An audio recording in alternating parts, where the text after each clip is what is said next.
A millionaire stressed with his work is startled when suddenly a little 6-year-old beggar girl enters his office and with innocent eyes hands him a handwritten resume and pleads, "Sir, give me a job, I need money." He starts laughing, thinking it's a prank, and sends the girl away. But for some reason he doesn't understand. He decides to read the child's resume. What each line of that paper reveals makes the millionaire unable to bear what he reads, and tears begin to fall from his face. What he does in the next moments leaves everyone shocked.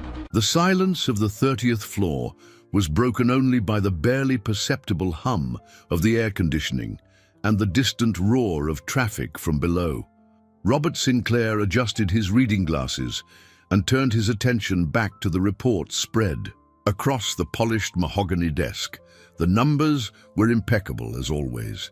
Each spreadsheet reflected his obsession with efficiency. Each graph demonstrated his ruthless ability to turn opportunities into profit. At 52, Robert had built a financial empire that many envied, but few understood the price he had paid for it. His corner office on the top floor of the city's most imposing corporate tower was a fortress of glass and steel, isolating him from a world he considered chaotic and unpredictable. The walls were adorned with business awards and photographs of handshakes with important personalities, but no personal images broke the professional chill of the environment. He checked the Swiss watch on his wrist. 4:30 p.m. His schedule was clear until the 6 o'clock meeting with Japanese investors. Enough time to review the contracts for the real estate project that would yield millions over the next 2 years. Robert opened the Italian leather briefcase and began to examine each clause with the meticulousness that had made him feared in the business world. It was then that the office door opened. Robert didn't even look up at first, assuming it was his secretary with some urgent document. But the silence that followed made him frown. Margaret always announced her presence with a discreet, "Excuse me, Mr. Sinclair." This silence had something different about it, something that finally made him raise his eyes from the papers. A small girl was standing in the doorway. For a moment, Robert was completely still, convinced he was seeing things. The child couldn't have been more than 6 years old, with messy brown hair held back by a worn-out hair tie. Her clothes were simple and visibly used, but clean, as if someone had taken special care to ensure she presented herself as best as possible. On her small feet, shoes that looked far too big for her. But it was what she held in her hands that most caught Robert's attention. A crumpled piece of paper, folded and refolded so many times that the crease marks were as deep as scars. The girl held it with both hands, as if it were the most precious object in the world. "Mister," she said, her clear voice cutting through the silence like a blade. "Please give me a job, I need money." Robert blinked several times, certain he was hallucinating from overwork.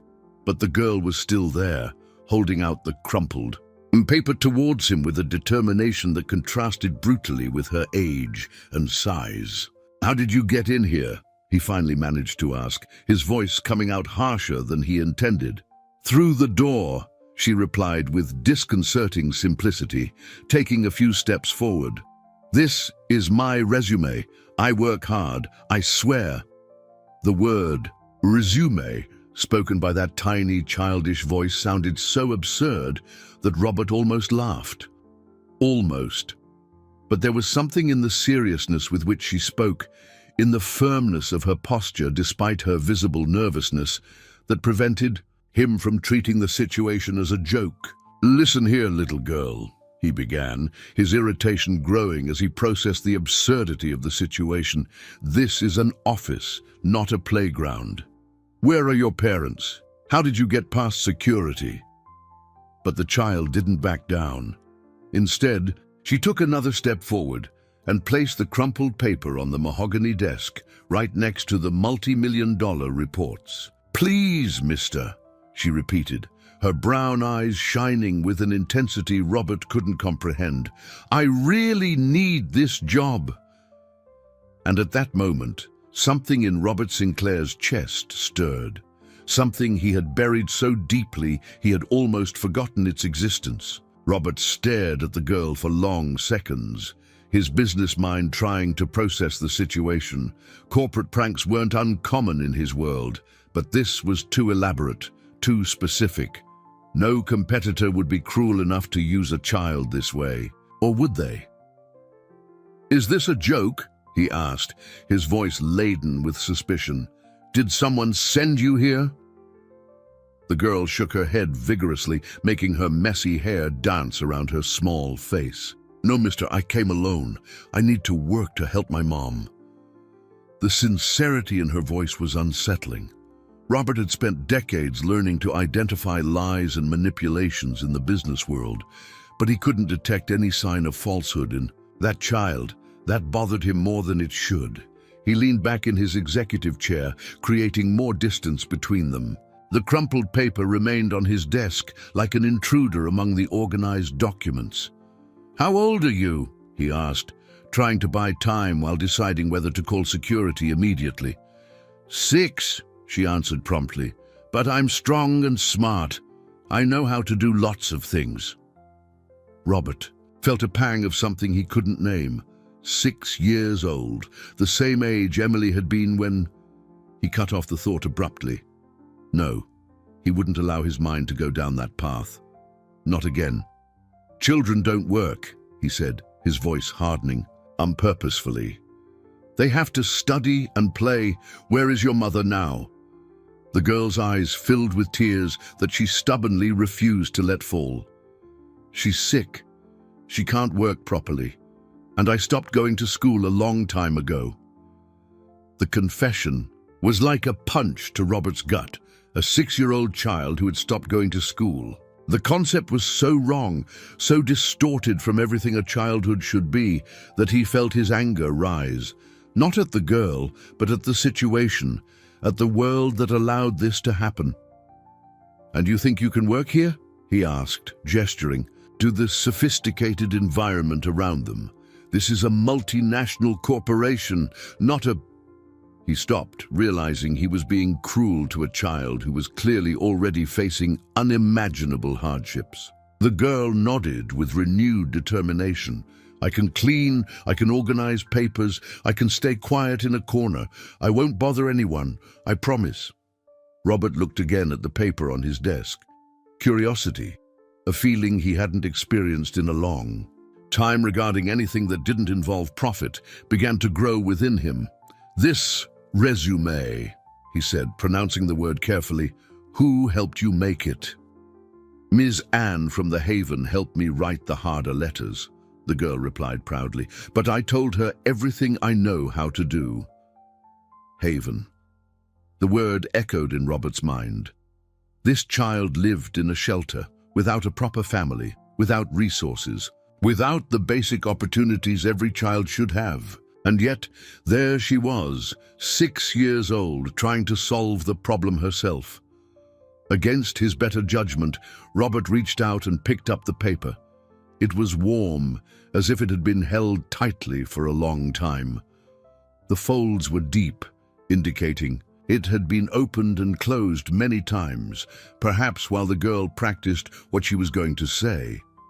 "What's your name?" he asked, still holding the paper without opening it.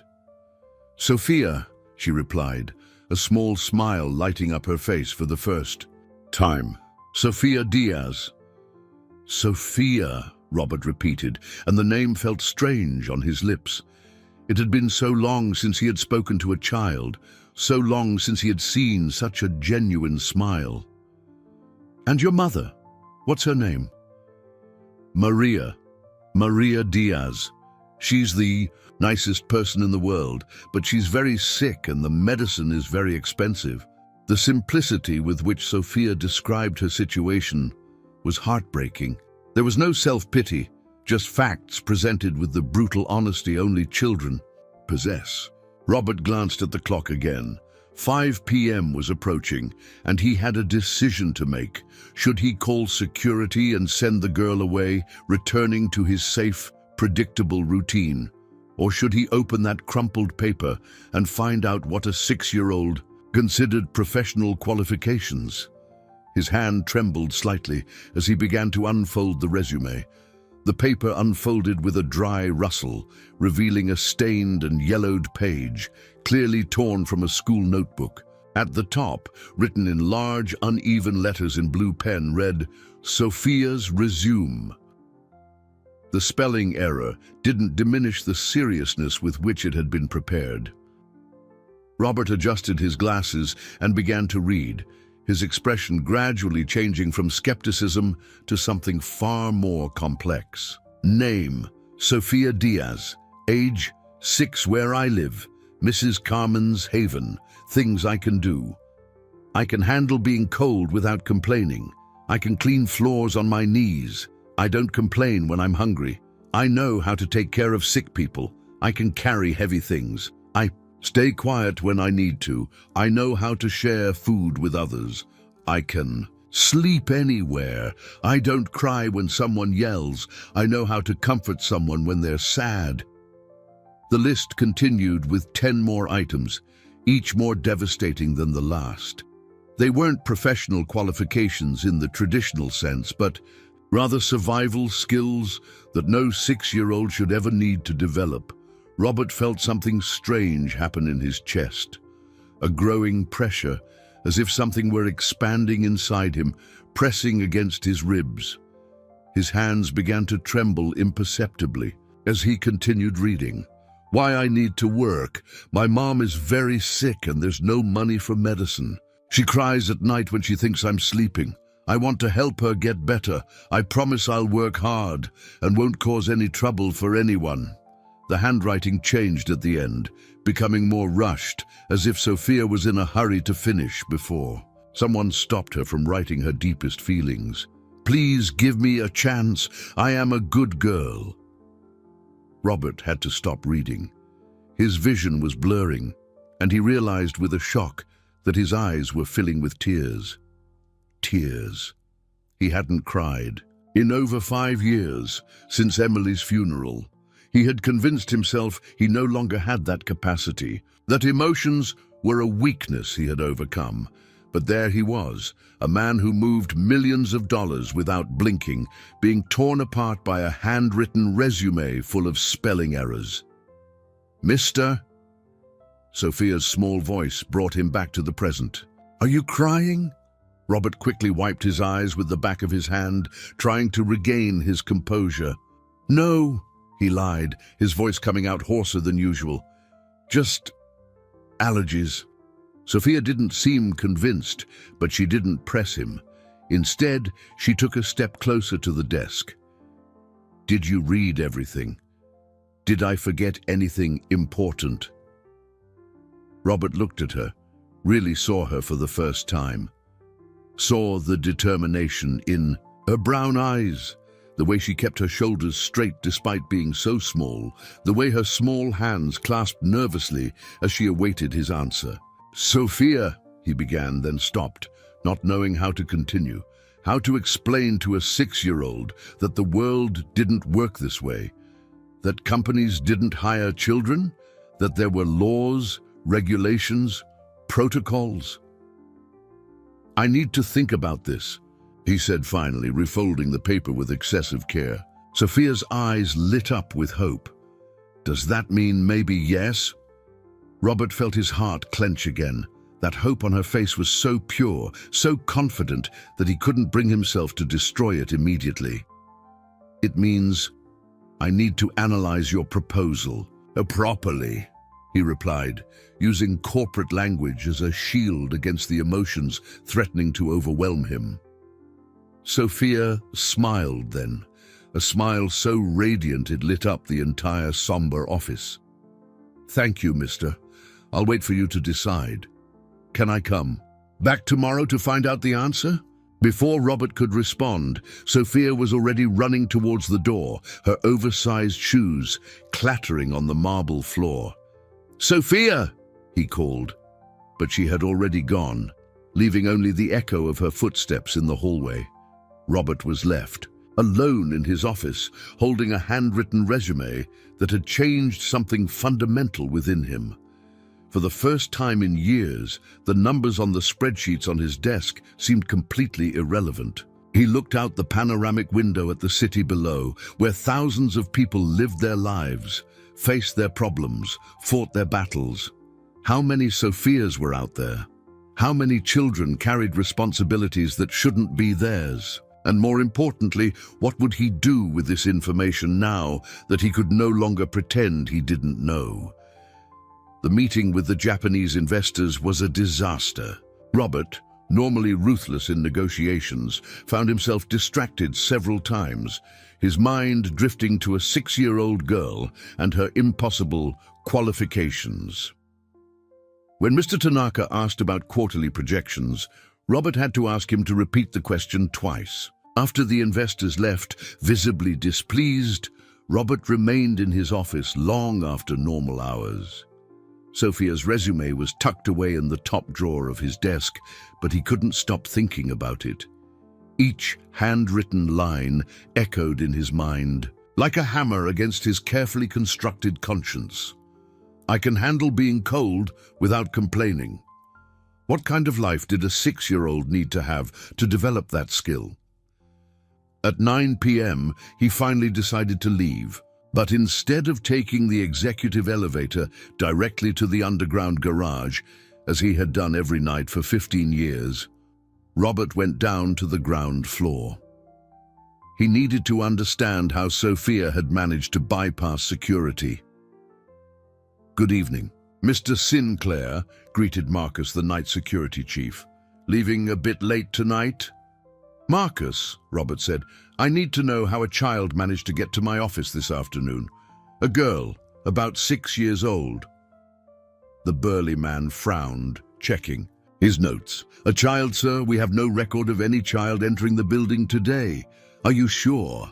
"Absolutely," Robert replied, his irritation growing. "She was in my office for at least 15 minutes. Marcus called in the afternoon shift guards, and after 20 minutes of investigation, the truth emerged. During the shift change at 3:30 p.m., there had been a small commotion when a courier arrived with urgent documents precisely when the camera system was being rebooted for weekly maintenance. "It was a window of about 3 minutes, explained Bobby, the afternoon shift guard. "But I swear I didn't see any child, Mr. Sinclair." "She must have observed our routine," Marcus murmured, impressed despite himself.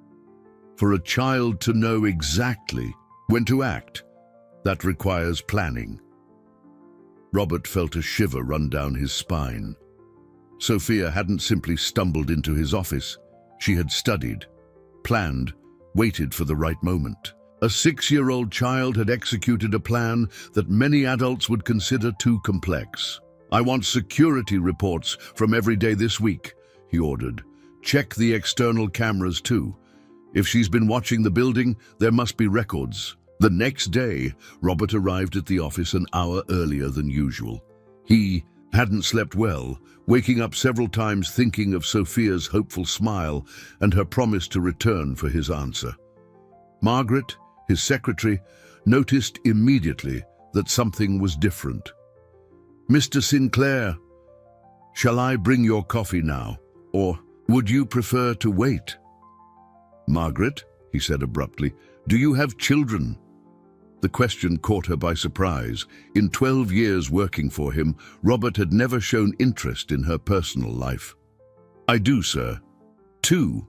Why do you ask?" If a 6-year-old child were forced to work to help her family, would that be normal? Margaret stared at her boss with growing concern. Robert Sinclair, discussing child labor, didn't fit the cold, calculating man she knew. "Sir, that would be terrible. Children that age should be in school, playing, being protected by adults, not taking on responsibilities that aren't theirs.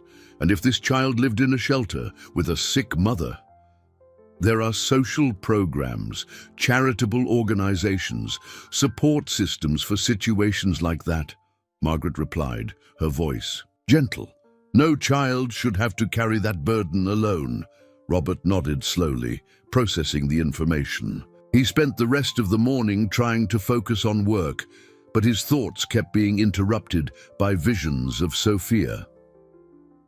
At 11 o'clock, Marcus brought the security reports he had requested. The external cameras showed a small figure observing the building from different angles for 3 consecutive days. Sophia had indeed studied the building's routine, identifying patterns, waiting for the perfect opportunity. She's persistent, I'll give her that, Marcus commented, pointing to an image where Sophia was sitting on a bench in the park across the street, clearly watching the comings and goings. 3 days in a row, always around the same time. Robert looked at the images with a mixture of admiration and sadness. A 6-year-old child shouldn't need to demonstrate this level of desperate determination. Mr. Sinclair, Margaret said from the doorway, there's someone here to see you. No appointment, but she insists it's important. Robert looked up and his heart quickened. Could it be Sophia, returning as she had promised? Who is it? He asked, trying to keep his voice steady. A woman. She says her name is Maria Diaz and that she needs to speak urgently about her daughter. Robert's world stopped. Sophia's mother was here, and he had a feeling his life was about to change irrevocably. Maria Diaz was a woman who had once been beautiful, but who now carried the visible weight of battles no one should have to face alone. Her brown hair, the same color as Sophia's, was pulled back in a simple ponytail, and her clothes, though clean and well-kept, showed signs of prolonged wear. But it was her eyes that impressed Robert the most, eyes that shone with a mixture of maternal determination and profound exhaustion. Mr. Sinclair, she said, her voice firm despite her visible nervousness. I apologize for bothering you, but I need to talk about my daughter, Sophia. Robert gestured for her to sit in the chair opposite his desk, noticing how she moved carefully, as if each movement was calculated not to aggravate some pain. Please, have a seat. Would you like some water or coffee? No, thank you, Maria replied, perching on the edge of the chair as if ready to bolt at any moment. I came here because I found out Sophia came yesterday to make you a proposal. Robert observed the woman before him, trying to reconcile the image of the desperate mother Sophia had described with the dignified, articulate person seated in his office. She told me about the resume, Robert said carefully. She's a very determined little girl. Maria's eyes filled with tears that she quickly tried to hide. Mr. Sinclair, I didn't know she had done that. If I had known, I would have stopped her. Sophia is just a child. She shouldn't be looking for work. I came here to apologize and to assure you this won't happen again. How did she know to make a resume? Robert asked, his genuine curiosity evident in his voice. Maria sighed deeply, as if gathering strength for a painful confession. Last week, she asked a man on the street how to get money to help someone sick. He laughed at her and said she needed a resume to get a job. Sophia took it seriously and asked Miss Anne at the Haven to help her write it. The cruel simplicity of the situation hit Robert like a blow. An adult had mocked a child's genuine concern, and Sophia had turned that mockery into concrete action. Maria, he said gently, Sophia told me you're sick.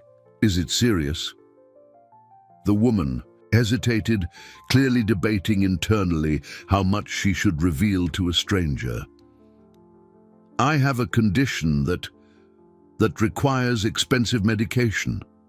I work when I can, as a cleaner, but lately... She paused, her hands trembling slightly. Sophia shouldn't be worried about this. She's just a child. Where are you living now? At Mrs. Carmen's Haven. It's temporary, just until I can save enough money to rent a place of our own again. Robert felt a pang of something he hadn't experienced in years, genuine compassion mixed with an inexplicable urge to act. "Maria, may I ask a personal question?" "Sophia's father hasn't been in our lives for 3 years," she replied quickly, closing off that topic. "It's just the two of us now." The silence that followed was heavy with tension. Robert could see Maria struggling with pride and desperation, trying to maintain her dignity while facing impossible circumstances. "Mr. Sinclair," she said finally, "I also came here to ask that if Sophia comes back, please explain to her that children don't work, that she should focus on being a child while she can. I will find a solution to our problems." The dignity in Maria's voice, even in the face of adversity, touched something deep in Robert's heart. Here was a mother trying to protect her daughter's innocence while fighting alone against crushing forces. "And if there was a way to help?" he asked softly. "Without compromising your dignity?" Maria looked at him with suspicion. "Sir, with all due respect, men like you live in a very different world from ours. I don't know what your intentions are, but I can't afford to trust promises that may not be kept. Sophia has suffered too many disappointments." Maria's frankness was like a slap in the face to Robert. She was right. He lived in a bubble of privilege, insulated from the realities people like her faced daily. "Were you working before you got sick?" he asked, changing tack. "I was a nurse. I worked at St. Luke's Hospital for 8 years before my condition worsened." St. Luke's Hospital. The name hit Robert like a thunderbolt. It was the same hospital where Emily had been treated. Could it be? "What period?" he asked, his voice tighter than he intended. "From 2015 to 2023. "Why do you ask?" Robert felt the world spin around him. Maria had worked at the hospital during the exact period Emily had been a patient. The silence in the office became almost suffocating. Robert stared at Maria with an intensity that made her shift uncomfortably in her chair. 2015 to 2023. Emily had died in 2018 after 2 years of treatment at St. Luke's Hospital. "Mr. Sinclair?" Maria asked, concerned by the sudden pallor that washed over his face. "Are you all right?" Robert had to lean on the desk to keep his balance. The memories he had buried so deeply began to emerge like furious ghosts. Emily in the hospital corridors, small and frail in the white bed, the kind nurses who cared for her with such affection. Do you remember a little girl named Emily Sinclair?" he asked, his voice a hoarse whisper.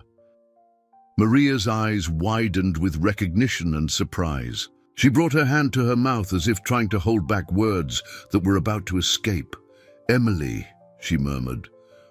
"The girl from pediatric oncology. Blonde hair, blue eyes. She loved to draw butterflies." Robert felt as if he'd been punched in the stomach. His legs trembled, and he had to sit down heavily in his executive chair. "She was your daughter," Maria said, not as a question, but as a confirmation of a painful truth. "I remember you now, always in the hallway, always on the phone, always working," Robert completed bitterly, "always thinking that if I closed one more deal, if I made 1 more million, I could somehow buy her more time." The tears Robert had held back for years finally began to fall.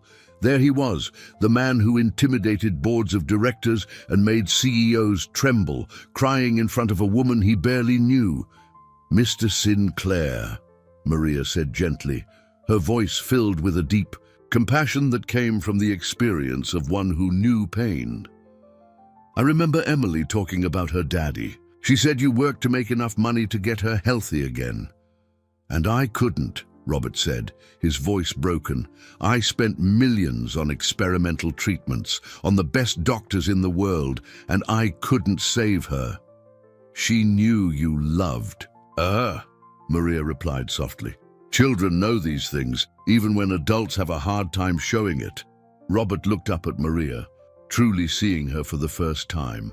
no longer as the desperate mother of an intrusive child, but as someone who had witnessed the worst moments of his life, someone who had cared for his daughter when he was too busy trying to save her in other ways. "You took care of her," he said, not as a question, but as a recognition. "I worked the night shift," Maria confirmed. "Emily had trouble sleeping, so I would sit with her, tell her stories, help her with her drawings. She was a special little girl." "She was," Robert agreed, his voice barely audible. "She would be Sophia's age now." The parallel struck them both like a bolt of lightning. One child lost, another child in danger, a nurse who had cared for the first, now desperately needing care for the second. "This isn't a coincidence," Robert murmured. "Sophia coming to me, you having cared for Emily. This can't just be a coincidence." Maria stared at her hands for a long moment before replying. "Mr. Sinclair, I don't believe in coincidences when it comes to children needing help. But I also can't accept charity based on guilt or painful memories." "It's not charity," Robert said, his voice gaining strength for the first time in the conversation. It's recognition. You cared for Emily when I didn't know how. Let me care for Sophia now." "Care for her how?" Maria asked, her natural suspicion battling the hope that was beginning to dawn in her eyes. Robert stood up and walked to the window, looking out at the city below. How many Emilys were fighting in hospitals right now? How many Sophias were taking on responsibilities that shouldn't be theirs? "First, we'll address your medical situation," he said, turning to face her. "What medications do you need? What treatment?" "Mr. Sinclair." "Then we'll make sure Sophia goes back to school. A 6-year-old shouldn't be thinking about working." "Please stop," Maria said, standing up as well. I can't just accept this." "Why not?"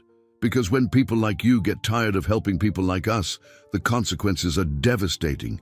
Sophia has already lost so much. I can't let her get attached to hopes that might disappear." Maria's brutal honesty hit Robert hard. She was right. He lived in a world where impulsive decisions could be undone without real consequences for him. But for them, every dashed hope was a deep wound. "And if I guarantee that won't happen?" he asked. "How?" Maria challenged. "How can a man like you guarantee something like that to people like us?" Robert realized he was at a point of no return. His next decision would define not only Sophia and Maria's future, but also his own redemption. Robert walked to his desk and opened the drawer where he kept personal documents. From inside, he removed a small silver frame that had remained hidden for years. A photo of Emily smiling in a hospital bed, holding a drawing of colorful butterflies. His hands trembled slightly as he showed it to Maria. "This was the last picture I took of her," he said, his voice heavy with restrained emotion. 3 days before she passed. She had drawn these butterflies because she said they represented transformation. That one day she would transform into something free and beautiful. Maria looked at the photo, and her tears finally fell. She remembered that day, that drawing, that conversation about butterflies. "She told me she wanted to give that drawing to her daddy, but that he was always too busy," Maria murmured. "I told her that parents sometimes show love in different ways, even when they can't be present." Robert closed his eyes, the pain of loss mingling with the guilt he had carried for years. "I was busy trying to save her the only way I knew, with money, with connections, with power, but I forgot to simply be present. I forgot to be a father." He put the photo back in the drawer and picked up his cell phone, dialing a number he knew by heart. "Dr. Hamilton, Robert Sinclair. I need you to see a patient for me." "No, it's not for me. It's for someone very important." "Would this afternoon be possible?" "Excellent." Maria watched, torn between hope and fear. "Mr. Sinclair, I can't afford a private consultation with Dr. Hamilton. He's one of the most expensive doctors in the city." "You're not paying for anything," Robert replied, already dialing another number. Margaret, I need you to cancel all my appointments for today. I have something more important to do. For the first time in 15 years of working together, Margaret was speechless. Robert Sinclair cancelling meetings for something more important than business was like seeing the sun rise in the west. Sir, are you sure? The board meeting? It will have to wait, Robert interrupted. Some matters are more urgent than quarterly profits. He hung up and turned to Maria, who was watching him with a mixture of disbelief and caution. Maria, I'm going to make you a proposal. Not charity, not pity, but a fair agreement between two adults who want what's best for Sophia. What kind of agreement? Robert took a deep breath, knowing his next decision would change everything. My company will hire you as a consultant for social responsibility. You understand the needs of vulnerable families better than any corporate report. Your salary will cover your medical treatments and give Sophia the education she deserves. Mr. Sinclair, I'm not finished, he continued, his voice gaining the firmness of big business, but with a warmth that hadn't been there before. Furthermore, we're going to create an assistance program for families in similar situations to yours. You will coordinate this program. Maria was silent for long seconds, processing the offer. Why would you do this? She finally asked. Because Emily taught me. Something it took me 5 years to understand, Robert replied, his voice laden with a painful truth. Money is only worth something when it's used to create something meaningful. And because Sophia had the courage to do something, I never did. What? She asked for help when she needed it.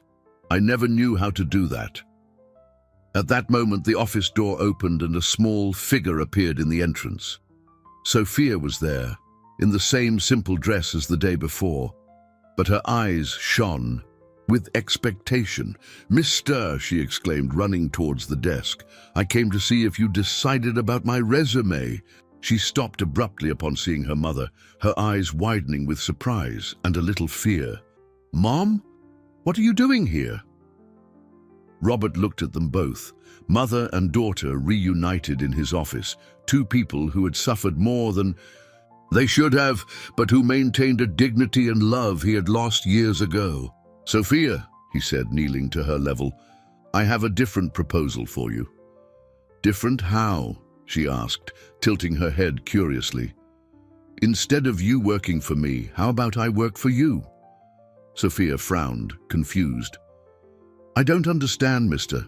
Robert smiled, and for the first time in years, it was a genuine, warm smile. I'm going to work to make sure you have everything a 6-year-old girl should have. A good school, a healthy mom, a safe home, and time to be a kid. Sophia's eyes filled with tears of joy. Really, mister? Is Mom going to get better? Robert looked at Maria, who nodded slowly, finally allowing herself to believe. Really, Sophia, but in return, you have to promise me one thing. What? That you'll study hard, play a lot, and never worry about adult things again. Can you do that for me? Sophia jumped into his arms, hugging him tightly. I promise, mister. I promise. And in that hug, Robert Sinclair found something he thought he had lost forever, a purpose that went far beyond money. A week later, Robert found himself in completely unfamiliar territory, Mrs. Carmen's haven. The place was clean and organized, but the signs of scarce resources were evident in every corner. Walls that needed painting, furniture mended with duct tape, few and worn-out toys from many children's use. Mr. Sinclair, said Mrs. Carmen, a robust woman in her 60s with kind but tired eyes, I never thought I'd have a businessman like you visiting our humble shelter. Robert watched the children playing in the small courtyard, their laughter echoing between the peeling walls. Sophia was among them, more animated than he had ever seen her, telling her little friends about her special mister who was going to help her mommy get better. Mrs. Carmen, How many families like Maria and Sophia's pass through here annually? Many, sir, more than we'd like to admit. Single mothers who lose their jobs due to illness, families evicted for not being able to pay rent, children who are orphaned. They are heartbreaking stories. Robert made mental notes of everything he saw. Every observed need turned into an idea for the program he was developing with Maria. "And what else is lacking here?" he asked. "Time," Mrs. Carmen replied, without hesitation. "Time to give individual attention to each child, time to listen to their worries, time to teach them basic things that parents should teach but can't because they're struggling to survive." At that moment, Sophia ran up to them, her eyes shining with happiness. "Mr. Robert, Mrs. Carmen said I can show you my room." The room Sophia shared with 3 other girls was Spartan, but she showed it with pride. Her bed was the bottom bunk, and beside it, carefully stored in a shoebox, were her treasures, a few drawings, a worn-out stuffed animal, and a picture of her with her mother. "This is my bear, Chocolate," she said, showing the mended toy. "And this is my favorite picture with Mommy from her last birthday." Robert took the photo, observing Maria smiling despite her evident fragility. Even sick, she had made a point to celebrate, to create a good memory for her daughter. "Sophia, soon you two will have a home of your own," Robert said, "with your own room, full of new books and toys." "Really?" she asked, barely containing her excitement. "Really? But while that doesn't happen, how about we make some improvements here for all the children?" In the following days, Robert immersed himself in a world completely different from what he knew. Instead of financial spreadsheets, he studied social reports. Instead of meetings in luxurious rooms, he visited public schools and health clinics. Margaret barely recognized her boss, who now came to the office talking about educational programs and healthcare assistance. "Mr. Sinclair," she said one morning, "you have a call from the board of directors. They're concerned about your new priorities." Robert sighed. He knew this conversation would come eventually. "Schedule a meeting for this afternoon, Margaret." It's time they understood that this company is about more than just generating profits. The board meeting was tense. 5 men in impeccable suits looked at Robert as if he had lost his mind. "Robert," said James Morrison, the oldest board member, "we understand your desire to contribute socially, but dedicating corporate resources to such a personal project raises questions about your leadership capabilities." "Questions like?" Robert asked, his voice dangerously calm. "Like whether your decisions are being influenced by emotions rather than business logic," Morrison replied. "The shareholders are nervous." Robert stood up and walked to the window, observing the city below. How many Marias were working beyond their strength? How many Sophias were taking on adult responsibilities? "Gentlemen," he said, turning to face the board, "in the last 5 years, our company has profited $2 billion. Do you know how many families we could lift out of poverty with a fraction of that amount?" "Robert, this isn't—" "Let me finish," he interrupted. "For years, we built this company based on the idea that success is measured only in numbers. But I recently discovered that there's a type of wealth that doesn't appear on balance sheets." He looked at each of the skeptical faces around the table. "The social responsibility program isn't a whim. It's an investment in the future. Educated children become productive adults. Stable families generate prosperous communities, and companies that invest in their community build loyalty and respect that cannot be bought." "And if this goes wrong?" asked another board member. "If the costs outweigh the benefits?" Robert smiled, remembering Sophia's hug and the relief in Maria's eyes. "Then we will have failed at something worth trying, instead of succeeding at something that doesn't matter." That night, Robert visited Maria in the small apartment he had rented for her and Sophia while the medical treatments were underway. It was simple but clean and cozy, a real home. "How was the appointment today?" he asked. "Better than I. Expected, Maria replied, a genuine smile lighting up her face. Dr. Hamilton said that with the proper treatment, I can go back to work normally in a few months. Sophia came running from the kitchen, wearing an apron that was huge on her. Mr. Robert, I'm helping Mommy make dinner. Can I invite you to eat with us? Robert looked around the small but love-filled apartment, so different from his empty mansion, and felt something he hadn't experienced in years, the genuine desire to belong to a family. Dinner at Maria's was a revelation for Robert. Sitting at the small kitchen table, eating a simple meal prepared with love, he experienced something his 20-room mansion had never provided, the genuine warmth of a home. Sophia chatted about her new school, her eyes shining as she spoke of the friends she was making and the lessons she was learning. Mr. Robert, she said, swinging her legs in her chair, today I learned that butterflies come from caterpillars. They stay in a chrysalis and then come out completely different, just like Mommy, who's getting stronger every day. The innocent parallel made Robert smile, remembering Emily's drawings. Butterflies seemed to be a recurring theme in his life, symbols of transformation he was finally learning to embrace. And you, Sophia, he asked, are you transforming too? I think so, she replied thoughtfully.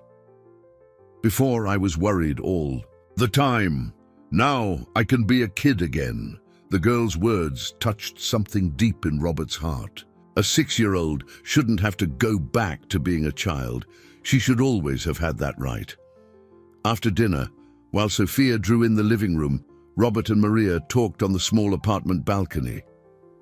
How are you feeling about all this? He asked.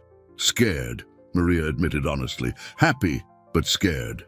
It's hard to believe good things can last when you've spent so much time expecting bad things to happen.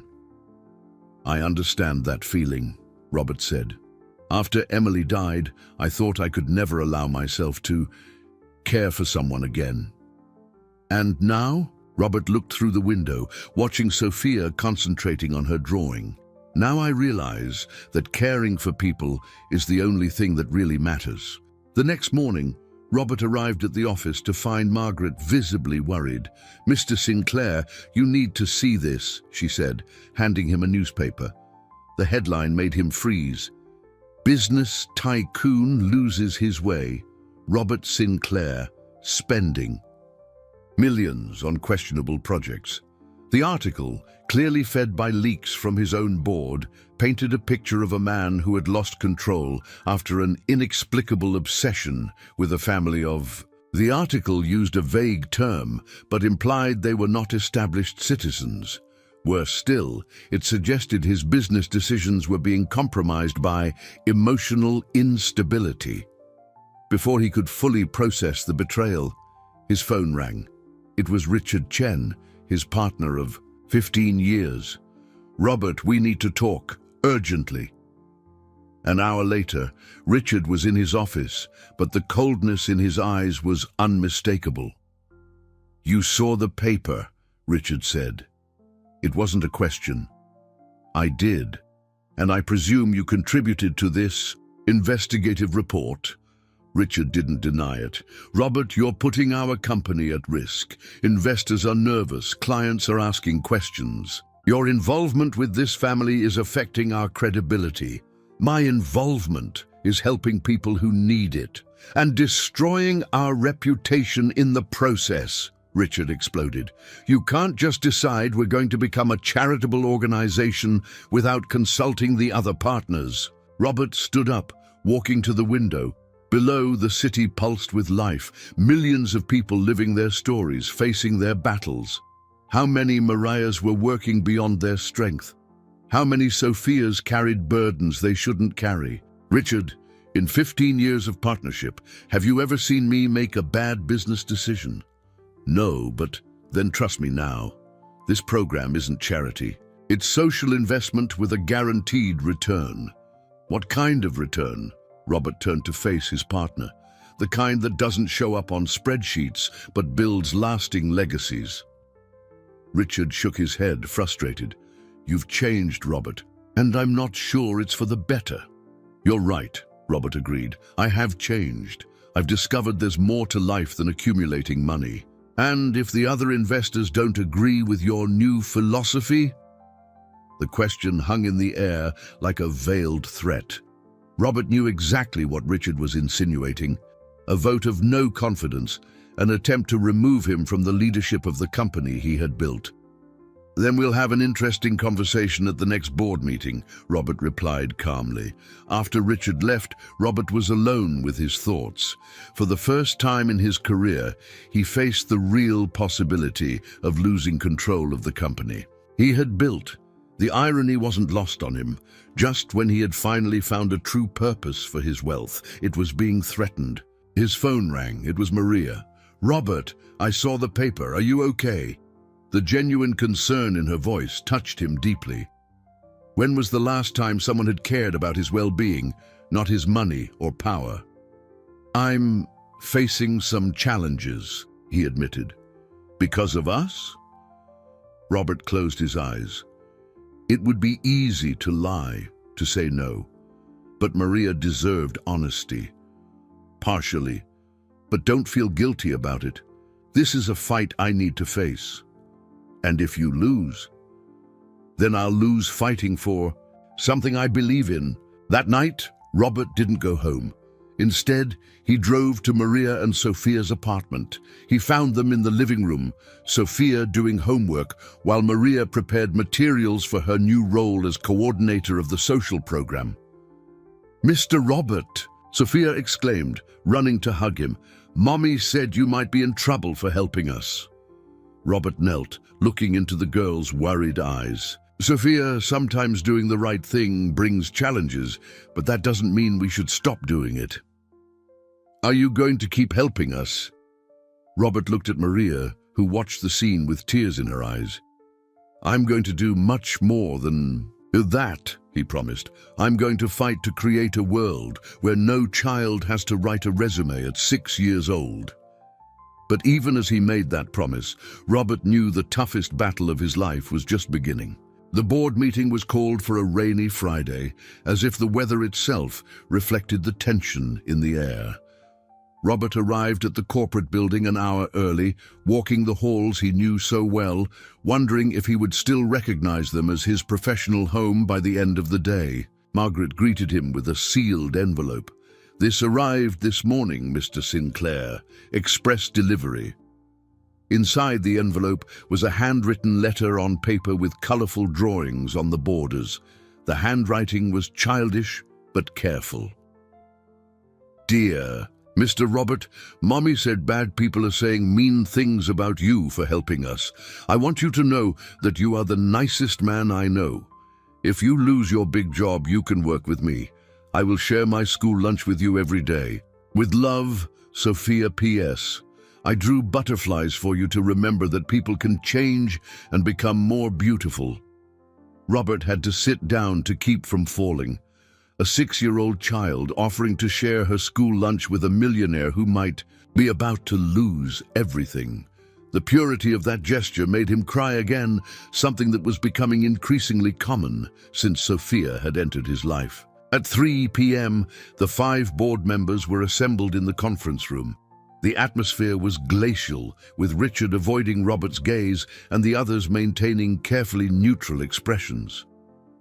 "Gentlemen," James Morrison began, "we are here to discuss the recent changes in the leadership of this company." "Changes?" Robert asked. "Or an attempted coup?"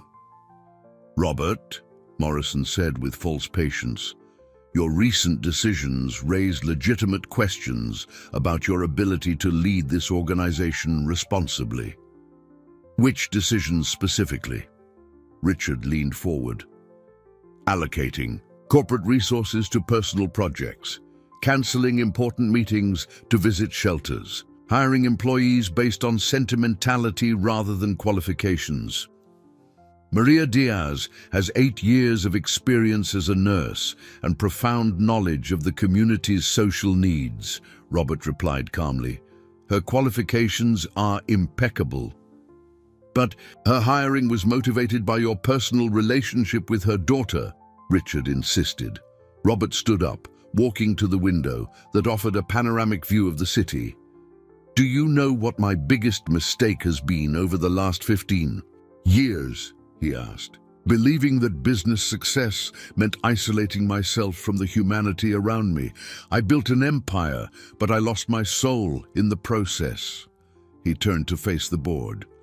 Sofia Diaz, a 6-year-old child, taught me more about courage and determination in 15 minutes than I learned in decades of corporate meetings. She showed me that true success isn't measured in accumulated dollars, but in transformed lives.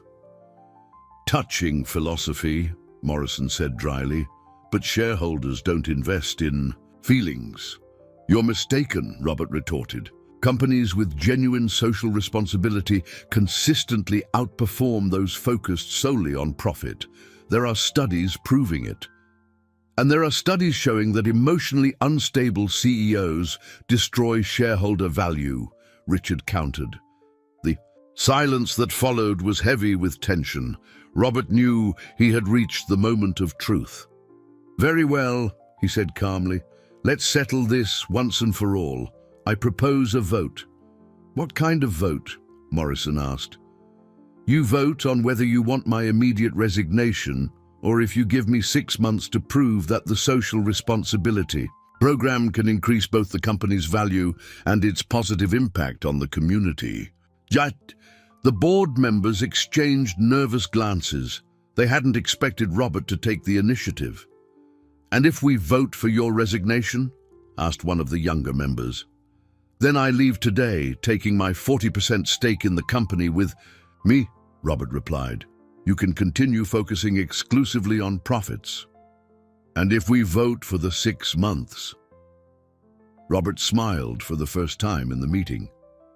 Then prepare to see this company become a leader not only in financial results, but in social impact. And if I fail, I will resign without contest. The vote was tense. 2 votes for immediate resignation, 2 for the 6 months, and Morrison as the tiebreaker. The man remained silent for long minutes, clearly weighing the political and financial implications of his decision. 6 months, he said finally, but with strict monitoring conditions. Robert nodded, feeling a mixture of relief and apprehension. He had bought time, but now he needed to prove that his new philosophy could work in the real world of business.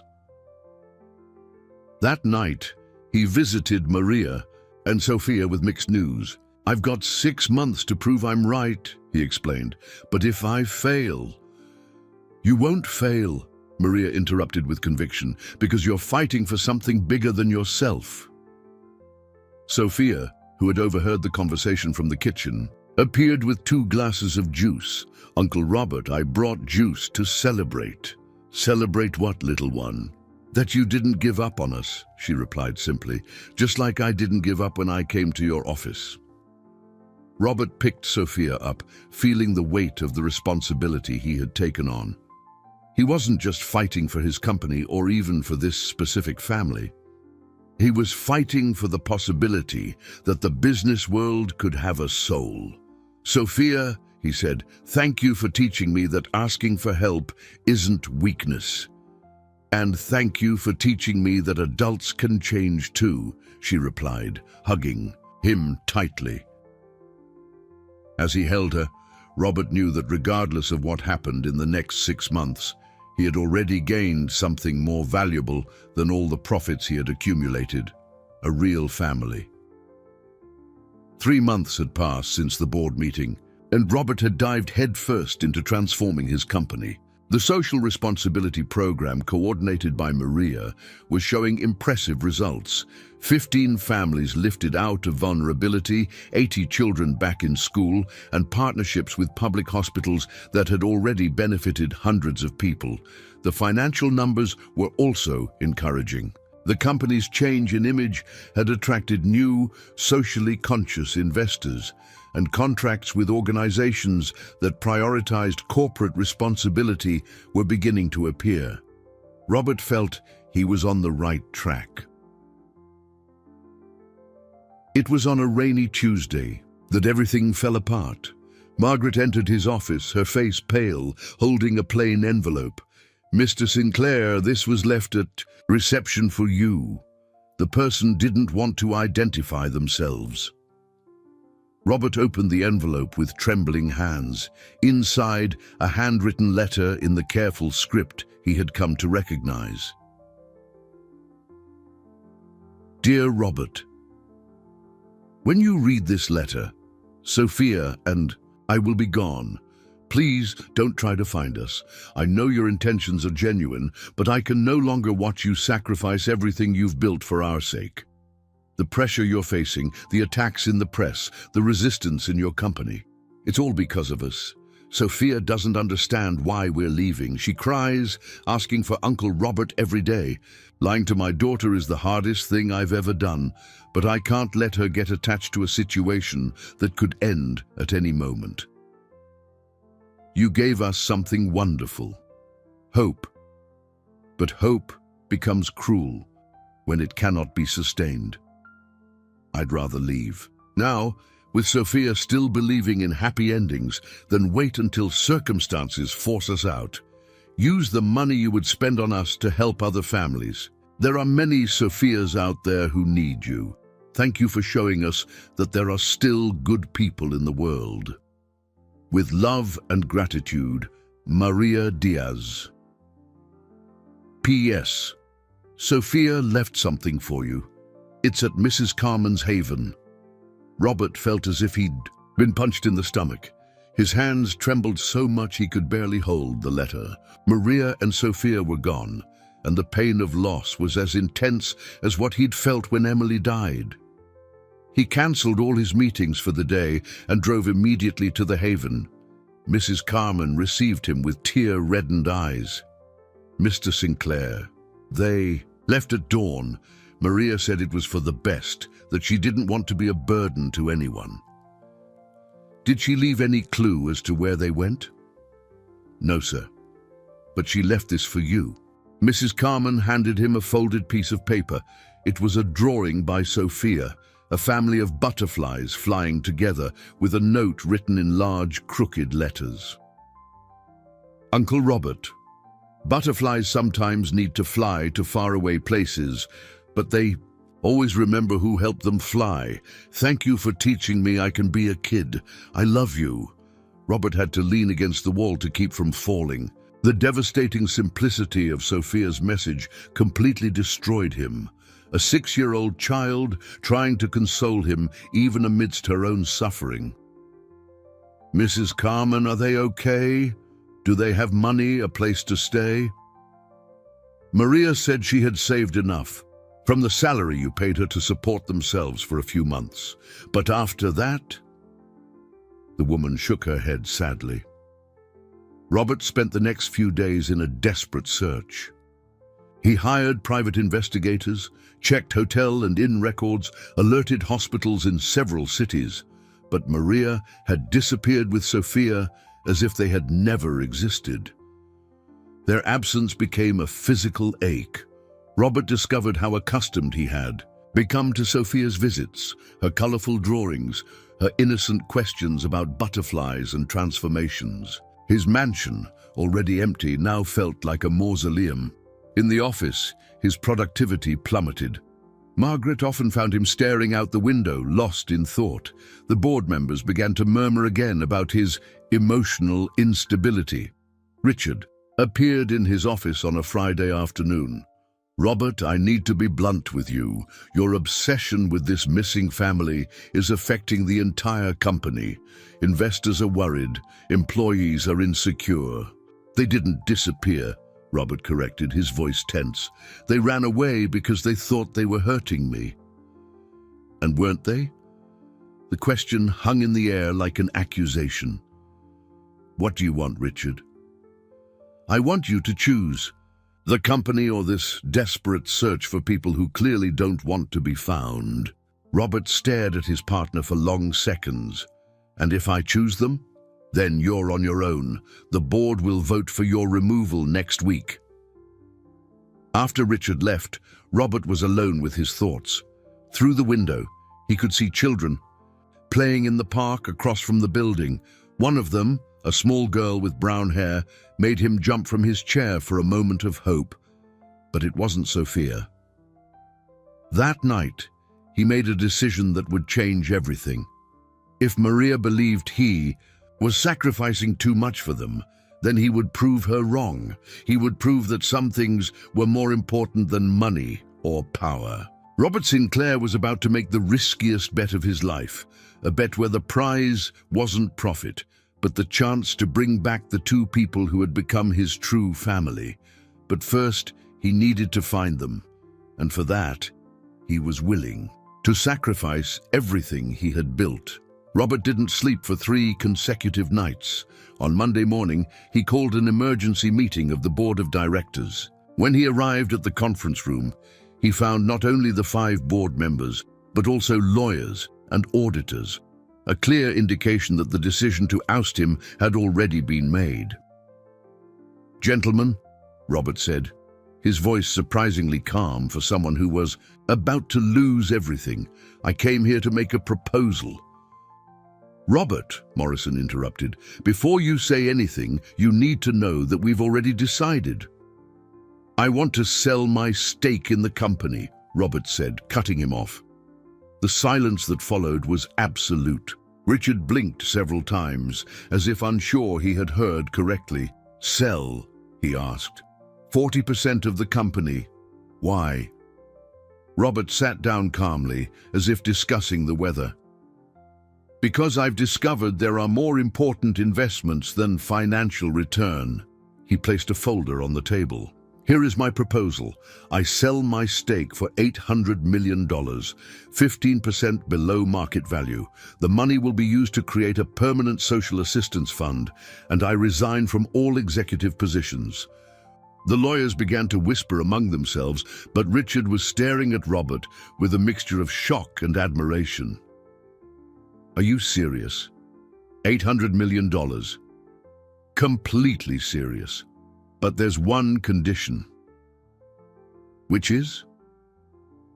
"The social responsibility program continues, with Maria Diaz as its coordinator when she returns." Morrison frowned. "If she returns, you don't even know where she is." "She will return," Robert said with a conviction that surprised even himself. "Because I'm going to show her that some promises are kept regardless of the cost." The meeting lasted for 4 hours. Lawyers verified documents, auditors confirmed numbers, and in the end, Robert Sinclair was no longer the CEO of the company he had built. But for the first time in years, he felt completely free. With the money from the sale, Robert created the Sophia Diaz Foundation, a name he chose carefully. The foundation would buy and renovate Mrs. Carmen's haven, create free schools in underserved communities, and offer comprehensive medical assistance to vulnerable families. "Mrs. Carmen," he said a week later, presenting the documents that made her the lifelong director of the new haven, "this place now belongs to the children who need it." The robust woman wept openly. "Mr. Sinclair, this is too generous, but why the Sophia Diaz Foundation?" "Because a 6-year-old girl taught me that real courage isn't never being afraid, but doing what's right even when you are." The news of the sale and the creation of the foundation spread quickly. Newspapers that once criticized Robert now portrayed him as a visionary in social responsibility, but he didn't care about public opinion. He only cared about one thing: finding Maria and Sophia. It was Margaret who brought the first real lead. "Mr. Sinclair, one of the schools the foundation is going to support, reported a new enrollment, a 6-year-old girl named Sophia Santos." Robert's heart stopped. Santos, Maria, had changed their last name. "Where?" "Hope City, 200 miles from here." "But sir, it could be another Sophia." Robert was already grabbing his car keys, Hope City was small and poor, the kind of place where someone could disappear without a trace. Robert found the school easily, a simple building with colorful posters in the windows. Through the classroom window he saw her. Sophia was sitting in the front row, concentrating on a drawing. Even from the back, Robert would recognize that brown hair anywhere. His heart pounded so hard he had to lean against the wall. The teacher noticed his presence and came out to speak with him. "Can I help you?" "I'm a friend of Sofia Santos's family. May I speak with her?" The teacher hesitated. Her mother said people might come asking for them. She said not to allow contact with strangers. "Please," Robert said, his voice thick with emotion, "just tell her Uncle Robert is here. If she doesn't want to see me, I'll leave." A few minutes later, Robert heard a voice he had desperately longed to hear again. "Uncle Robert!" Sophia ran to him like a small, determined missile, jumping into his arms with such force she nearly knocked him over. "Uncle Robert, I knew you'd find us. I told Mommy you wouldn't give up on us." Robert held Sophia as if she were the most precious thing in the world, tears streaming freely down his face. "Sophia, my little one, I missed you so much." "Mommy missed you too," Sophia whispered in his ear. "She cries at night and thinks I don't see." "Where is she?" "At work. She cleans houses here in town." "But Uncle Robert, why did we have to leave?" "I didn't understand."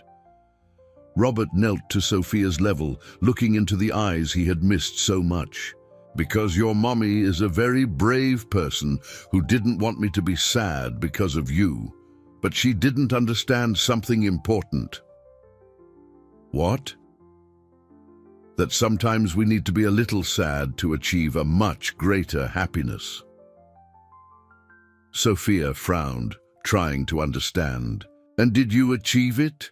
Robert smiled, the first genuine smile in weeks. "I'm about to, Sophia, if your mommy lets me." That afternoon, when Maria returned from work to the small house they had rented, she found Sophia drawing at the kitchen table, more animated than she had been in weeks. "Mommy!" Sophia cried. "I have a surprise for you!" It was then that Maria saw Robert sitting on the living room sofa, holding a crumpled piece of paper, Sophia's original resume, which he had kept like a treasure all those months. Maria stopped in the doorway, her expression quickly shifting from shock to confusion, then to a mixture of joy and fear. Robert stood up slowly, still holding Sophia's resume, his hands trembling slightly. "Maria," he said softly, "I didn't come here to pressure you to come back. I came to show you something." "Mommy!" Sophia yelled, running to hug Maria. "Uncle Robert found me! I told you he was smart!" Maria hugged her daughter but didn't take her eyes off Robert. "How did you find us?" "The Sofia Diaz Foundation is supporting Sophia's school when I saw her name on the student list." "The Sofia Diaz Foundation?" Maria interrupted, confused. Robert smiled gently. "Please, sit down. I have a lot to tell you." Over the next 20 minutes, Robert explained everything: the sale of his stake in the company, the creation of the foundation, the renovation of Mrs. Carmen's haven, the schools being built, the medical program being implemented. "You sold your company?" Maria asked, incredulous. 40% of it. Enough to fund the foundation for decades. But why? You lost everything you built." "No," Robert interrupted, looking at Sophia, who was drawing quietly on the floor. "I found everything that truly matters." Maria sat down heavily in her chair, trying to process the information. "Robert, you didn't have to do this, not for us." "It wasn't just for you," he said, sitting beside her. "It was for all the families going through what you went through. It was for me, too. I discovered that building a financial empire means nothing if you don't have a family to share your achievements with." "A family?" Maria repeated, her voice barely audible. Maria, I know I'm asking a lot, that you have every right to doubt my intentions after everything that's happened, but I want you to know that my commitment to you both no longer depends on money or social standing. It depends only on the love I feel for you both. Maria's eyes filled with tears. Robert, you don't understand. I didn't run away just because of your company. I ran away because I was getting too attached to you and Sophia too, and I couldn't let myself dream of something that might not be real. Why wouldn't it be real? Because men like you don't fall in love with women like me. Because rich men don't adopt poor families. Because happy endings happen in fairy tales, not in real life. Robert knelt before Maria's chair, taking her hands gently.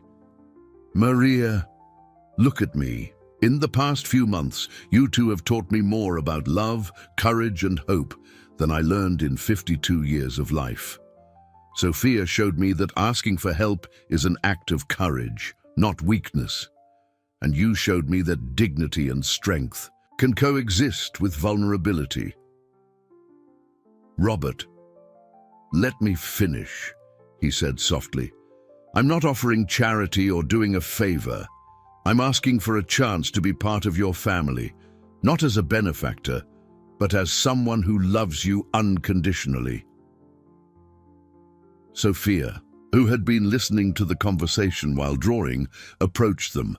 Mummy, can Uncle Robert be our real daddy? I drew us as a family, she said, showing a drawing where 3 figures holding hands smiled under a sky full of butterflies. Maria looked at the drawing, then at Robert, then at her daughter. The 3 people she loved most in the world were there in her small living room, offering her something she hadn't dared to dream of, a complete family. Sophia, she said, her voice choked with emotion, would you like Uncle Robert to live with us? Forever? Sophia asked, her eyes shining. Robert looked at Maria, waiting for her answer. Forever, Maria confirmed, finally allowing herself to believe. Sophia shrieked with joy and jumped into Robert's arms, who also hugged Maria, forming a circle of love that seemed unbreakable. But Robert, Maria said, still nestled in the embrace, are you sure? Your life will change completely. My life has already changed completely, he replied. The day a brave little girl walked into my office with a handwritten resume and taught me that true success is measured in smiles, not dollars. And if people say you've lost everything, Robert smiled, looking around the small house that would now be his home.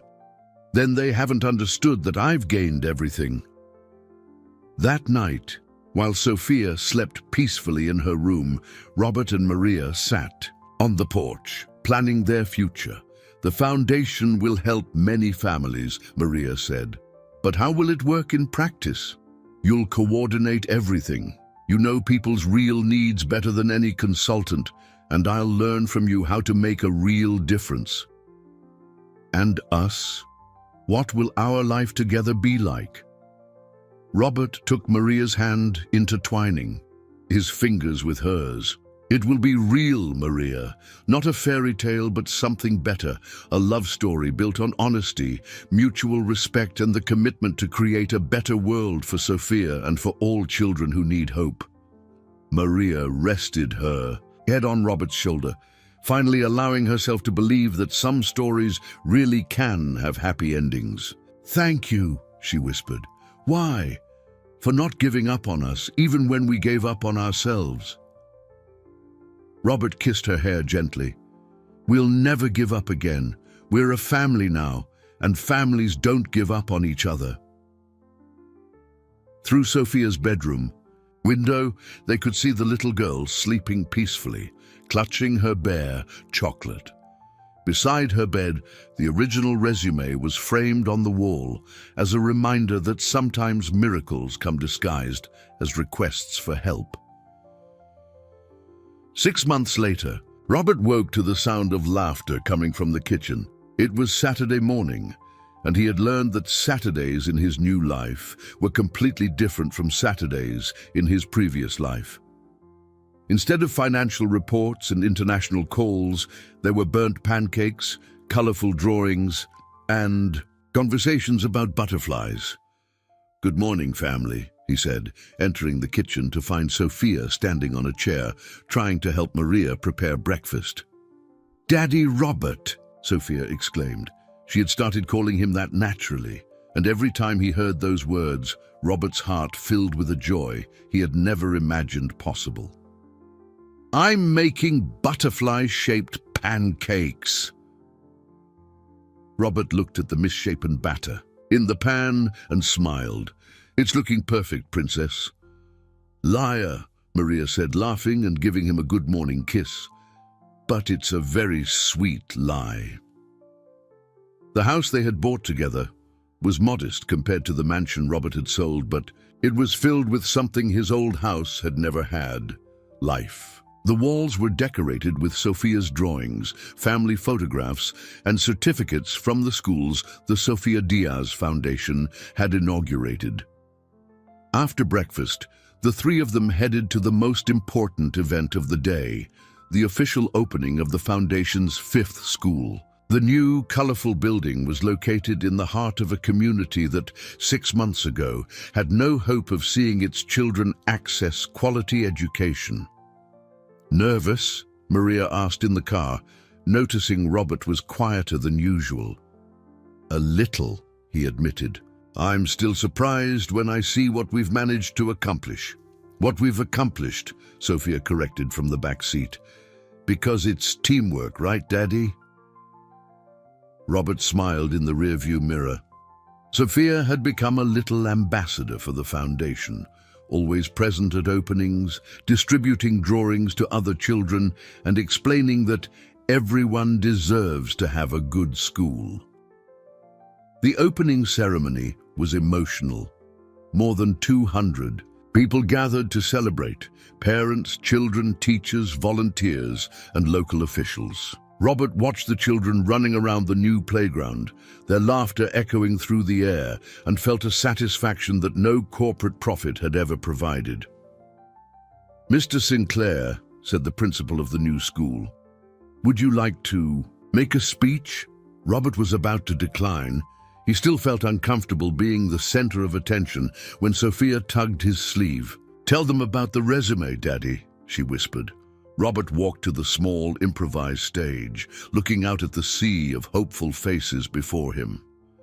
"A year ago," he began, his voice gaining strength, "a very special little girl walked into my office with something she called a resume.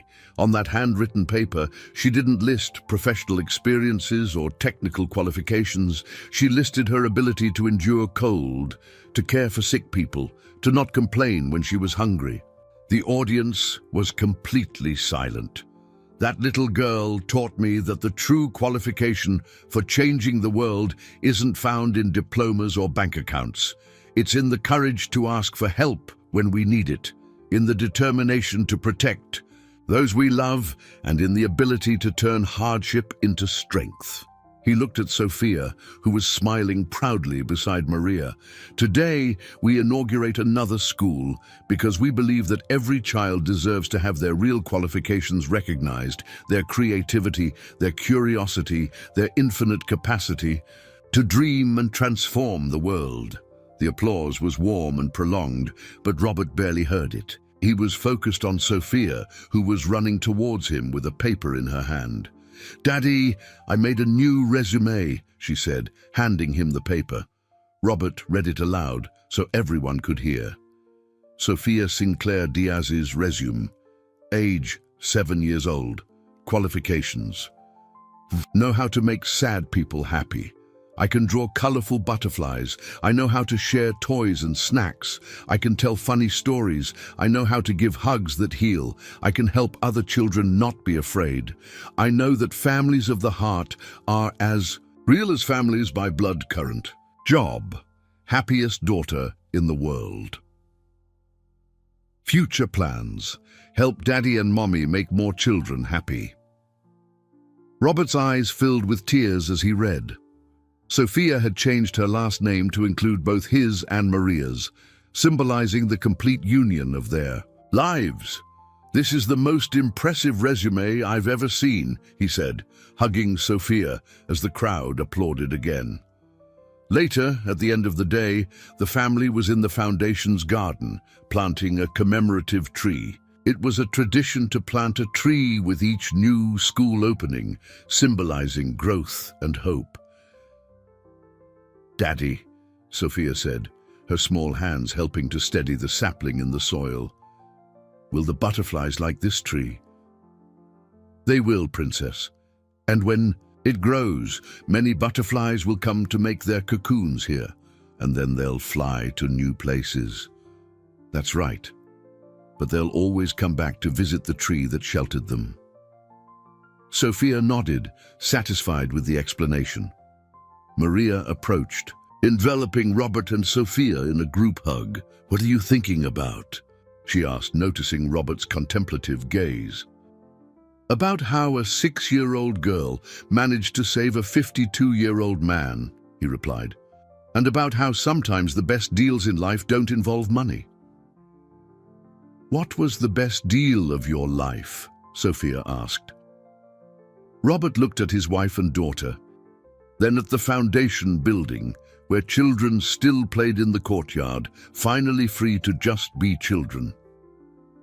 "Trading a life built on numbers for a life built on hugs," he said. "It was the most profitable investment I've ever made." As the sun set, painting the sky in shades of gold and pink, Robert Sinclair Diaz watched a butterfly land on the tree they had just planted. For a moment, he thought of Emily, of the nurse who had cared for her, of the brave little girl who had walked into his office, and of the family he had gained by learning to open his heart. Sophia's original resume, now framed on the wall of his new office at the foundation, was no longer just a desperate plea for a job. It was a daily reminder that sometimes miracles come disguised as requests for help, and that true wealth is measured in transformed lives, not accumulated fortunes. Sophia ran inside, yelling that she was going to draw the butterfly they had seen. Maria and Robert stayed in the garden, hand in hand, watching the first stars appear in the sky. "Thank you," Robert whispered. "Why?" "For teaching me that family isn't something you're born into. It's something you choose to build every day." Maria smiled, squeezing his hand. "And thank you for showing me that happy endings aren't just for fairy tales. They're for those who have the courage to write their own story." In the cozy silence of the night, surrounded by the love they had built together, Robert and Maria knew their lives had been transformed forever by the most important resume ever written. Not with professional qualifications, but with the universal language of love and hope.